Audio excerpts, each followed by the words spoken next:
उत्तर मध्य प्रदेश में आज हम बात करेंगे देवबंद में चल रहे उस सम्मेलन की जिसे जमीयत उलेमाए हिंद ने बुलाया है और तमाम बड़ी बातें कही गई हैं। ज्ञानवापी का जिक्र उठा, कुतुब मीनार का जिक्र उठा और ये कहा जा रहा है कि जो लोग जिम्मेदार हैं वो मौन है। लेकिन सवाल ये है कि जब मामला अदालत में है तो फिर आखिर इस तरीके का जमघट लगाने की जरूरत क्या है। और सीधा सवाल ये है कि इस पूरे मामले में जो धार्मिक मोर्चेबंदी हो रही है उसका मकसद आखिर क्या है।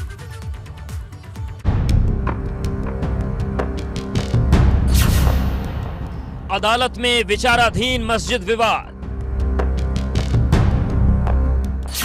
देवबंद में लगा जमीयत का जमघट, जारी है इस्लामिक संवाद। जमीयत उलेमाए हिंद का मस्जिद विवादों पर मंथन। मुल्क के जो चिंता करने वाले, फिक्र करने वाले लोग हैं, इस देश के लोग हैं, उन्हें इसको संभालना होगा और मुल्क में ये जो बांटने वाला वातावरण है इसको खत्म करना होगा। नफरत के खेल को बंद करना और करवाना होगा। सरकार पर बरसे उलेमा, मुसलमानों को बताया मजबूर। मुल्क के मुसलमानों का रास्ता चलना दुश्वार कर दिया। मामला अदालत में, फिर ऐसे जलसों की जरूरत क्यों। कोर्ट में पहुंचा केस, फिर बयानबाजियों का सिलसिला क्यों। ज्ञानवापी पर धार्मिक मोर्चेबंदी के पीछे क्या।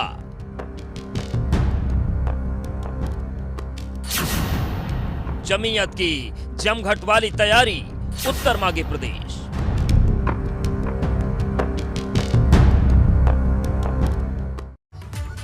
तो देवबंद में ये सम्मेलन चल रहा है, आज और कल का सम्मेलन है। और चलिए महत्वपूर्ण बातें आपको बता देते हैं। देवबंद में जमीयत उलेमाए हिंद का सम्मेलन बुलाया गया है। ज्ञानवापी और कुतुब मीनार जैसे विवाद के मद्देनजर सम्मेलन बुलाया गया। 2 दिन का सम्मेलन है।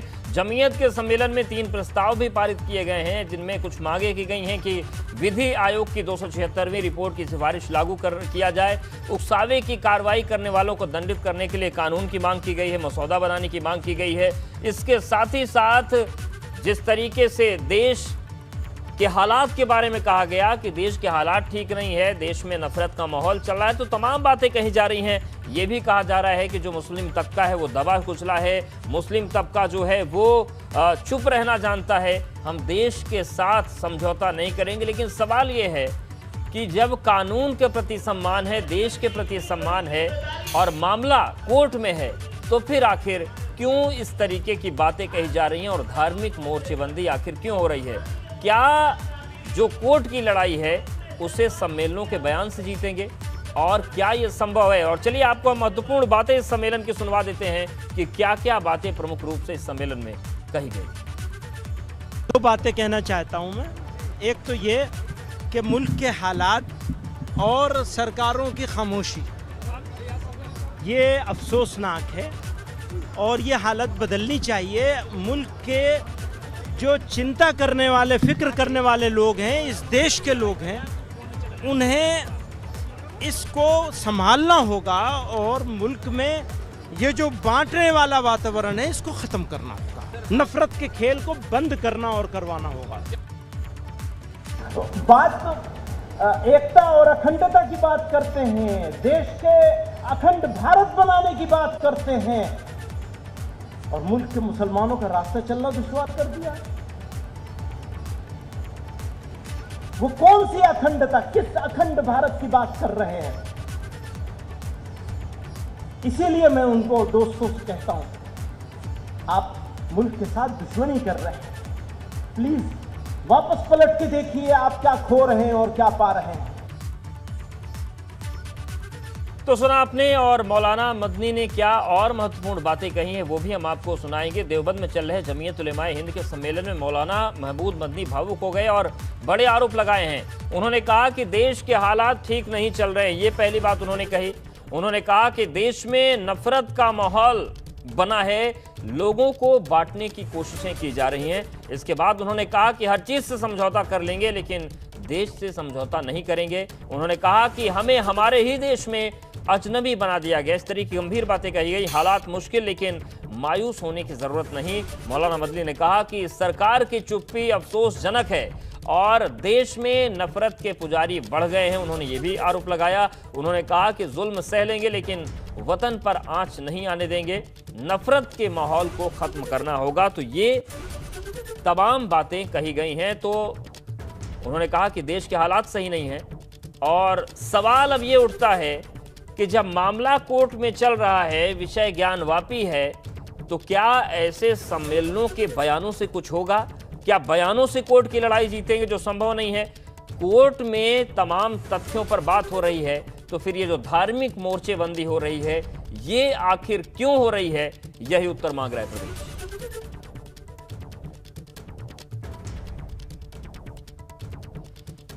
तो ज्ञानवापी मामले पर धार्मिक मोर्चेबंदी को लेकर सवाल उठ रहे हैं और मौलाना महमूद मदनी ने यह आरोप लगाया। और सबसे बड़ी बात यह है कि 2 दिनों का सम्मेलन बुलाया गया है और इस 2 दिन के सम्मेलन में लगभग 5000 से ज़्यादा जो मुस्लिम स्कॉलर्स हैं वो देश भर से जुटे हैं।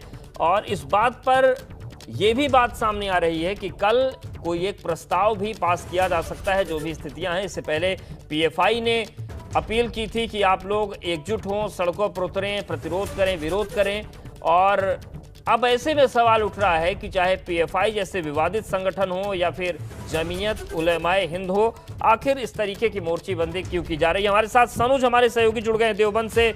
सनुज, तमाम बातें मदनी साहब ने की हैं, जो सम्मेलन है देश भर से जिसमें स्कॉलर्स आए हुए हैं, क्या क्या महत्वपूर्ण बातें कही गई हैं, लोगों की प्रतिक्रियाएं क्या सामने आ रही हैं?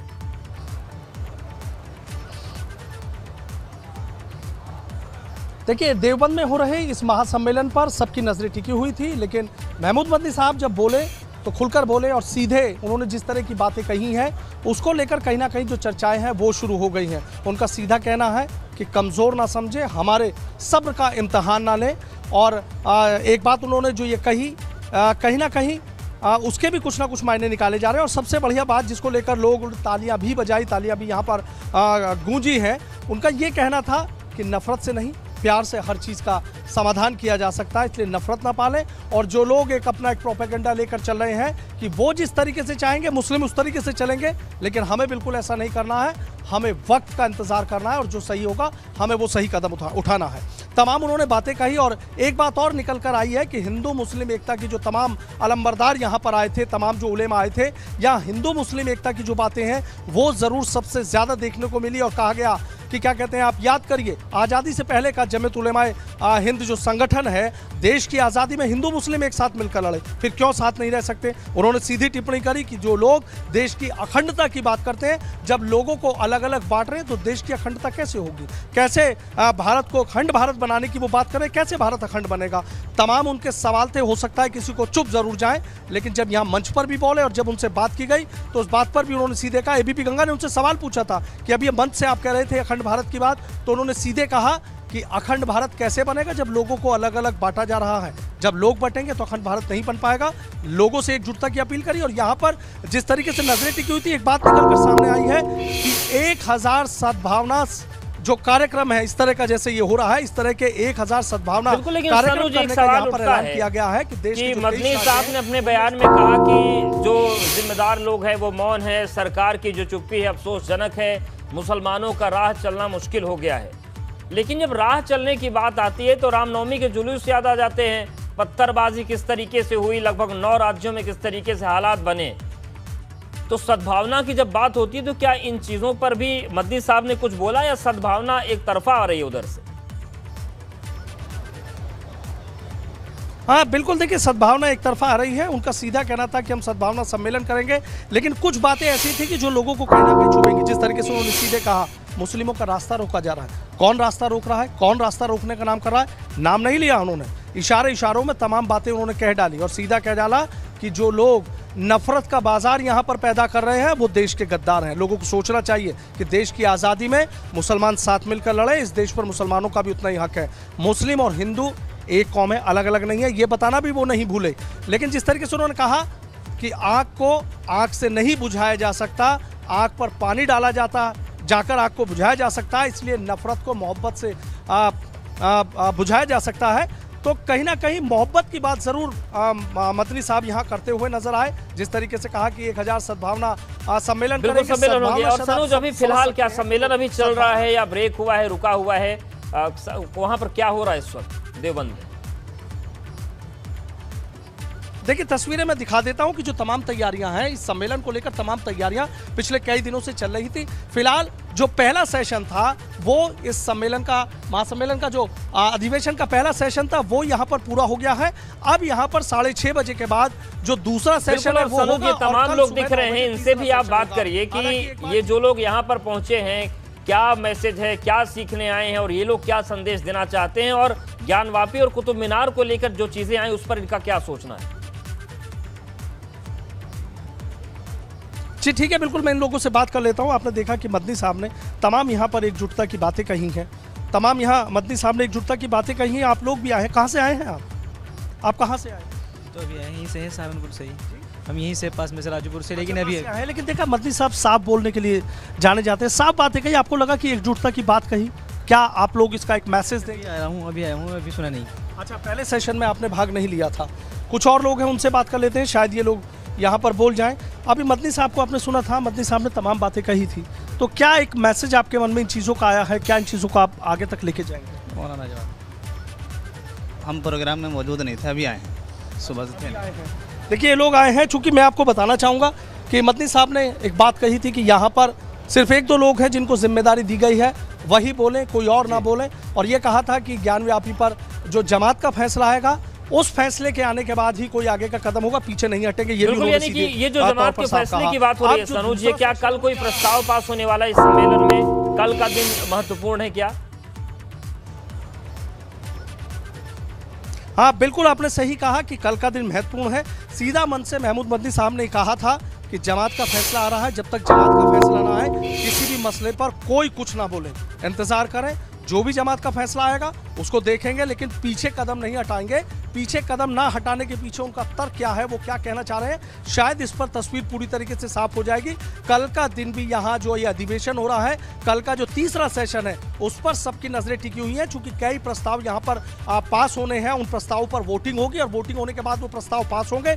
जिस तरीके से 23 राज्यों में 1700 इनकी ब्रांच बताई जाती हैं, तो वहाँ ये जो प्रस्ताव पास होंगे वो प्रस्ताव वहां तक जाएंगे और उसके बाद जगह जगह जाकर लोग ये बताएंगे कि किस तरीके से जमीयत उलमा हिंद का जो अधिवेशन देवबंद में हुआ था, वहां पर ये प्रस्ताव पारित हुए। उन प्रस्तावों को दूर दूर तक पहुंचाया जाए, लोगों तक पहुंचाया जाए। एक तरफ ये जरूर कहा कि हिंदू मुस्लिम एकता की बात कही गई, सीधा कहा गया कि नफरत फैलाने वाले लोग हैं उनसे सावधान रहें, एकजुट रहें। ऐसे युवाओं की जरूरत है जो इन नफरत फैलाने वाले लोगों से मुकाबला कर सकें। लेकिन जो उनका इस तरीके से ये कहना था कि हमारी जो खामोशी है उस खामोशी को कमजोरी ना समझे, जमात का जो फैसला आएगा उस फैसले पर नजर बनाए रखें, लेकिन पीछे नहीं हटेंगे। इनके कई मायने निकाले जा रहे हैं, शायद इशारों में वो बहुत कुछ कहेगा और उसके दूर तलक जो मायने हैं वो निकाले जा रहे हैं। अब जो दूसरा सेशन होगा उस सेशन में क्या रहता है, इस पर भी सबकी नजरें टिकी हैं। और कल का दिन बेहद महत्वपूर्ण है, चूंकि कल इसका समापन होगा इस अधिवेशन का। लेकिन किन मुद्दों पर मंथन होने के बाद तस्वीर साफ होगी वो कल पूरी तरीके से हो पाएगी। सनोज बने रहिए आप हमारे साथ। एक बार फिर से रुक करते हैं देवबंद का, जहां इस बार हमारे सहयोगी सनोज बने हुए हैं। और आज का मामला ये है कि जिस तरीके से देवबंद में सम्मेलन बुलाया गया है, जमीयत उलेमाए हिंद ने बुलाया है और 1000 ऐसे सद्भावना सम्मेलनों की बात कही जा रही है। सनोज ये बताइए कि सद्भावना सम्मेलन की बात कही जा रही है, 1000 और होंगे, तो ये क्या पूरे देश भर में होंगे? और जो ये सम्मेलन है, सद्भावना की बात तो हो रही है, पर जो बातें हो रही हैं वो बहुत सद्भाव वाली तो नहीं लग रही हैं। सीधे आरोप लगाए जा रहे हैं कि माहौल खराब कर रहे हैं, नफरत फैलाने वाले लोगों की तादाद बढ़ गई। ऐसे तो सद्भावना नहीं आ सकती है। नहीं, बिल्कुल देखिए, आपका जो सवाल है वो वाजिब है। कुछ बातें ऐसी बेहतर रही हैं जो वाकई कहीं ना कहीं समाज को आईना दिखाने का काम करेंगी। और जमीयत उलेमाए हिंद ने हमेशा इसी तरीके का काम किया है।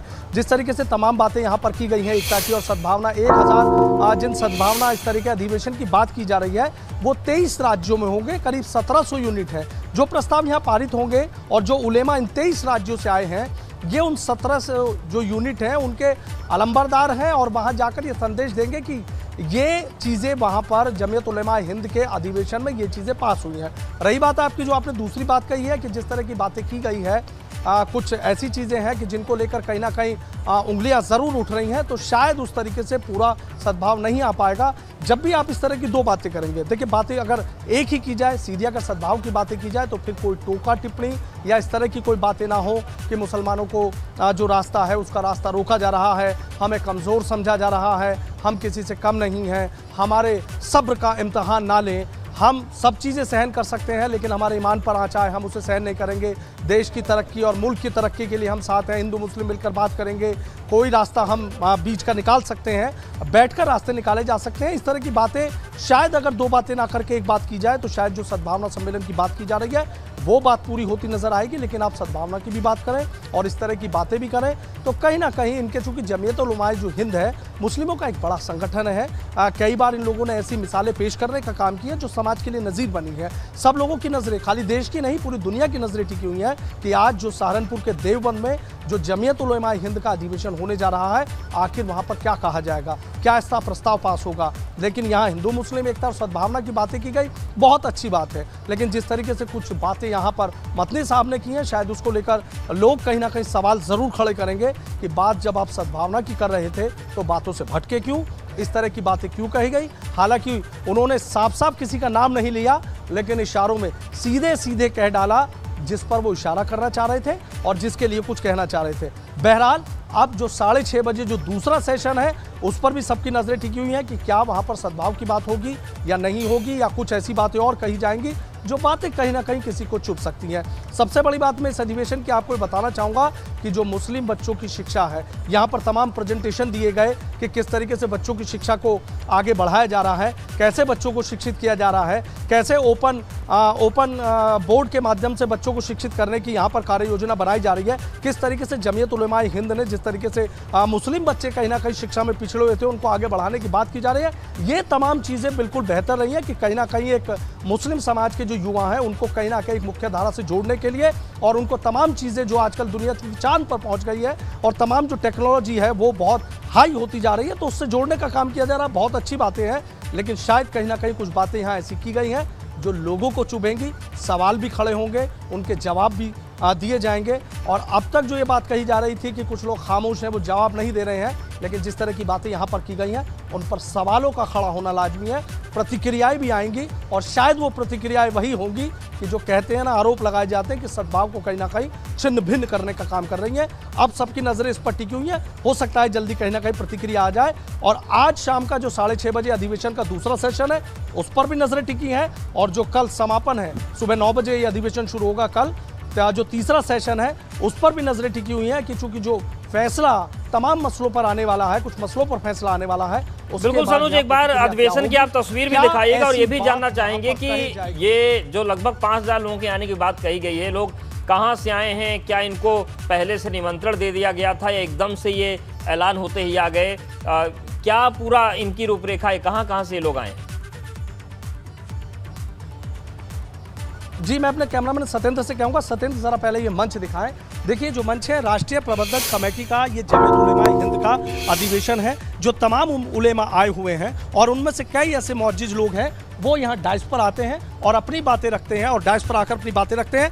तमाम जो बातें यहाँ पर कही जा रही हैं वो मुस्लिम बच्चों की शिक्षा से बात कही जा रही है, जो नए बदलाव आ रहे हैं उनको लेकर बात कही जा रही है, लेकिन कहीं ना कहीं कुछ बातें ऐसी निकलकर ज़रूर सामने आ जाती हैं जो कहीं ना कहीं तलखी पैदा करने का काम कर देती है। अब दूसरी तस्वीर देख लीजिए, एक बात मैं और आपको क्लियर करना चाहूँगा, ये तस्वीर देख लीजिए कि यहाँ करीब जो 2500 उलेमा हैं वो देश के 23 राज्यों से यहाँ पहुँचे हैं, चाहे मध्य प्रदेश की बात हो, उत्तराखंड की बात हो, केरल की बात हो, पंजाब की बात हो, राजस्थान की बात हो, हरियाणा की बात हो, तमाम देश के कोने कोने से जो उलेमा है वो यहाँ पर आ रहे हैं। तमाम यहाँ पर जो बातें कही जा रही हैं उनको आत्मसात करने का जो काम है वो यहाँ पर किया जा रहा है। अब एक सेशन खत्म होने के बाद जो दूसरा सेशन है वो उसकी तैयारियां शुरू कर दी हैं। कुछ लोग ऐसे थे कि जो पहले सेशन में आ गए थे, कुछ लोग ऐसे थे उलेमा कि जो नहीं आ पाए थे, अब वो दूसरे सेशन में यहाँ पर शिरकत करने का काम करेंगे। और जो तीसरा सेशन है वो तीसरा सेशन कल होगा, समापन होगा, लेकिन सबकी नज़रें उस पर टिकी हुई हैं कि आखिर ऐसे क्या प्रस्ताव हैं जो पास किए जाएंगे।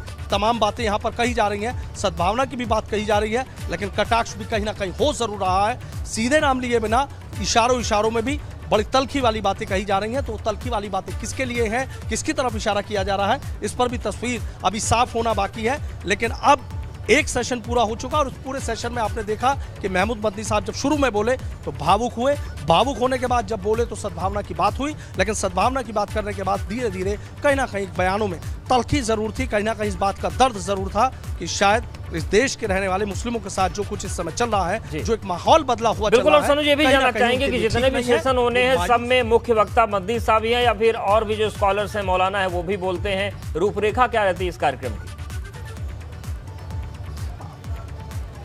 देखिए, सबसे पहले जो ये अधिवेशन चल रहा है इसकी रूपरेखा के बारे में बताना चाहूँगा कि देश के 23 राज्यों से यहाँ पर जो उलेमा है वो पहुँचे हैं। ये इनका एक सम्मेलन अधिवेशन होता है और इसमें कई प्रस्ताव रखे जाते हैं और उन प्रस्तावों पर जो ये उलेमा, ये भी तस्वीर साफ कर देना चाहता हूँ कि करीब 2500 जो उलेमा है, देश के 23 राज्यों से 2500 उलेमा आए हैं। जो प्रस्ताव यहाँ रखे जाएंगे उन प्रस्तावों पर वोटिंग होगी और वोटिंग होने के बाद उन प्रस्तावों को पास कर दिया जाएगा। आज सबकी नजरें टिकी हुई थी, चूंकि पहला सेशन था, तस्वीर पहले ही ये साफ कर दी गई थी कि मौलाना महमूद मदनी साहब यहाँ जो पहला सेशन होगा उसमें बोलेंगे, अपनी बात रखेंगे, तमाम चीज़ें करेंगे। तो वो उन्होंने अपनी बातें तो कह दी हैं। अब जो दूसरा सेशन होगा, वो दूसरे सेशन में मदनी साहब कह रहे थे कि मैं आज भी मौजूद रहूँगा, कल भी यहाँ पर मौजूद रहूँगा। तो वो यहाँ मौजूद तो रहेंगे, लेकिन क्या वो बोलेंगे इस पर अभी तस्वीर साफ नहीं है, चूँकि और भी जो उलेमा आए हुए हैं वो भी अपनी बातें रखेंगे। यहाँ पर जो कुछ और वक्ता हैं वो भी यहाँ पर आएंगे। तमाम चीज़ों पर मंथन होगा, तमाम चीज़ों पर गहनता से मंथन होगा, चाहे सिविल कोड की बात हो, चाहे ज्ञानवापी मसले की बात हो, चाहे मथुरा मसले की बात हो, तमाम चीज़ों पर खुलकर बातें कही जा रही हैं। लेकिन सद्भावना की बातें भी यहाँ पर कही जा रही हैं। तल्खी ज़रूर चल रही है, शायद वो नहीं होनी चाहिए। जी बिल्कुल, शुक्रिया सनुज आपका जानकारी और अपडेट्स को देने के लिए।